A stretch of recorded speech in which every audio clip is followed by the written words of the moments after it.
नवरात्रे में जो पंचमी तिथि होती है, नवरात्रे की जो पंचमी तिथि है, उस पंचमी तिथि के दिन अशोक सुंदरी का जो स्थान होता है उसको समझिएगा थोड़ा सा। जैसे ये शिवलिंग है और ये जलाधारी है भगवान शंकर की। ये शिवलिंग, ये जलाधारी, और जलाधारी में जो जल बहता है उसमें बीच में जो मोटी सी लाइन रहती है वो अशोक सुंदरी होती है। जैसे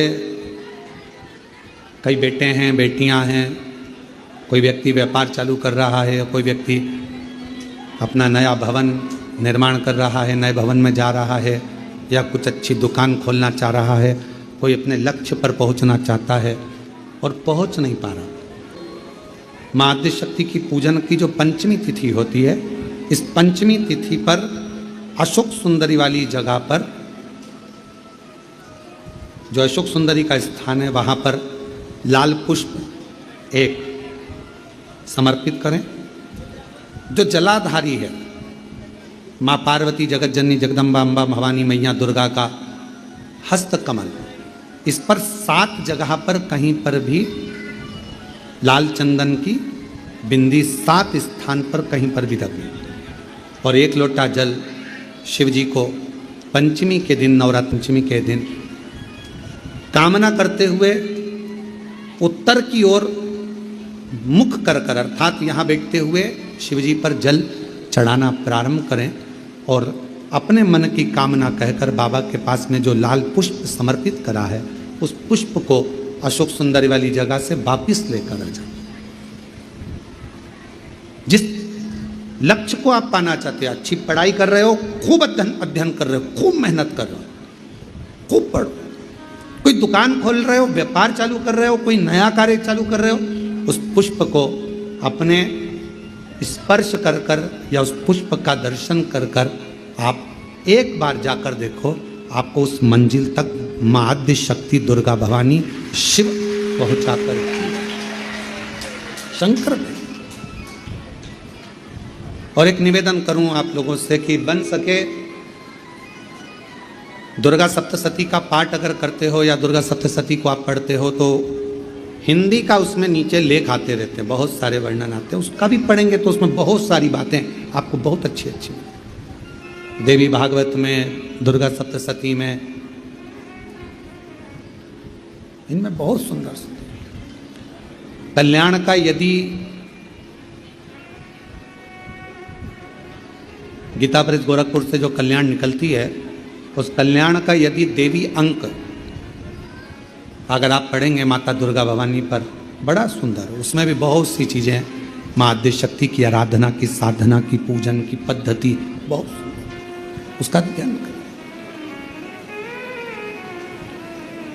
शिव से कुछ अगर भगवान शंकर की हम आराधना कर रहे हैं, भगवान शंकर से अगर हम कुछ पाना चाह रहे हैं, तो भगवान शिव की सबसे पहले उससे साधना करो, शिव को पहले अपना बनाओ। कथा कह रही है, ओगरदानी तरकालदर्शी कैलाशी शंभू के पास में उस समय पर कामदेव की धर्मपत्नी रति दिया,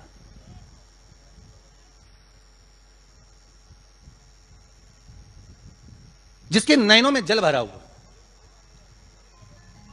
शिवजी ने पूछा, बोलो रति, आप और यहां, जब आपका पति जलकर भस्म हुआ तो हमने वर दिया था आपके पति को कि ये भगवान कृष्ण का पुत्र बनकर मिलेगा आपको, फिर क्यों आप यहां पर आई हो, क्या हो गया ऐसा, क्या चाहती हो आप,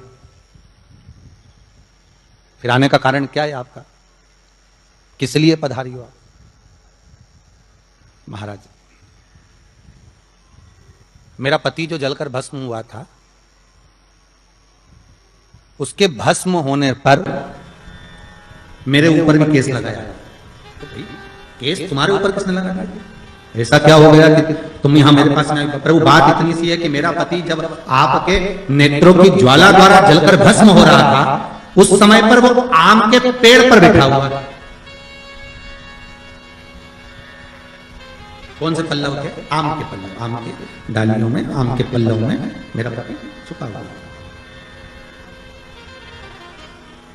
तो फिर क्या चाहती है? भगवान से माँ रति कह रही है, दिक्कत केवल इतनी सी है कि मेरा पति जलकर भस्म हुआ, वो आपने वर दे दिया कि वो कृष्ण के पुत्र बनकर हमें मिल जाएंगे, वो हम मान रहे हैं, सब जानते हैं, ठीक है। पर दिक्कत इतनी सी है कि जिस आम के पेड़ पर मेरा पति बैठा हुआ था, उसके चक्कर में वो आम का पेड़ भी जला।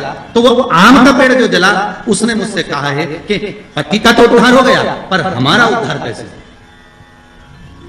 अब देखिए, कई लोग कहते हैं प्रश्न करने वाले पीछे नहीं हटते महाराज, बहुत प्रश्न करते हैं और प्रश्न कर पूछते हैं, गुरुजी ये कलश के ऊपर आम के पत्ते क्यों लगते हैं? उसका उत्तर है, ध्यान दीजिए।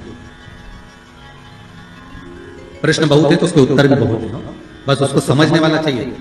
और आप लोगों को तो आज बहुत बहुत भगवान ने कृपा करी है, जो आप पहले दिन ही कलश स्थापना होती है और पहले दिन ही आपको ये ज्ञान हो जाए कि बच्चे पूछे कि कलश क्यों रखा जाता है, कलश के ऊपर आम के पत्ते क्यों लगाए जाते हैं, कलश के ऊपर नारियल क्यों रखा जाता है, कलश के ऊपर 9 बार मोली क्यों बांधी जाती है? मोली मतलब अच्छा नाड़ा, 9 बार क्यों लपेटा जाता है नारियल के ऊपर, कलश के ऊपर? जब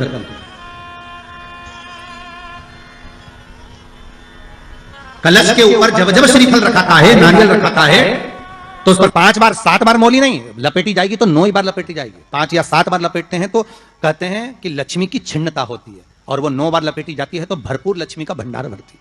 क्यों कहते हैं महाराज? आम के पल्लव।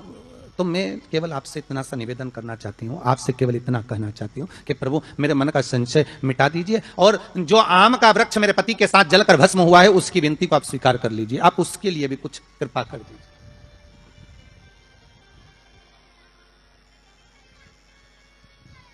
इसी को कृपा कहते हैं, इसी को करुणा कहते हैं, इसी को दया कहते हैं।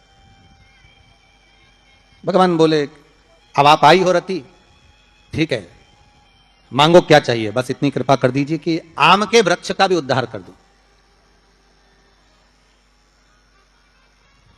शिव जी ने कहा हम वर प्रदान करते हैं रति,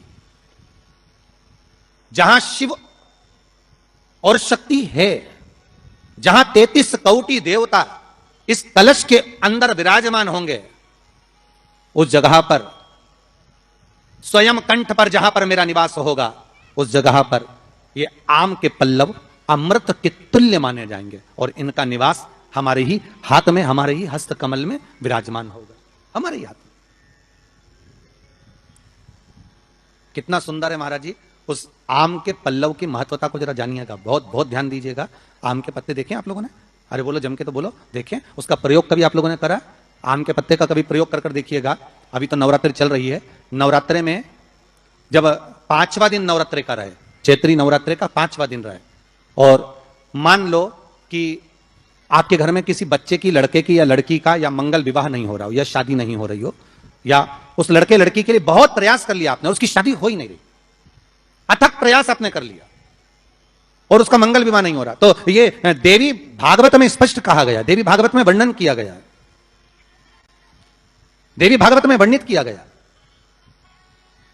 और देवी भागवत में कहा गया कि आम का जो पत्ते होते हैं, आम का जो पत्ता होता है, आम का जो पल्लव होता है, उस आम के पत्ते पर हल्दी और सिंदूर,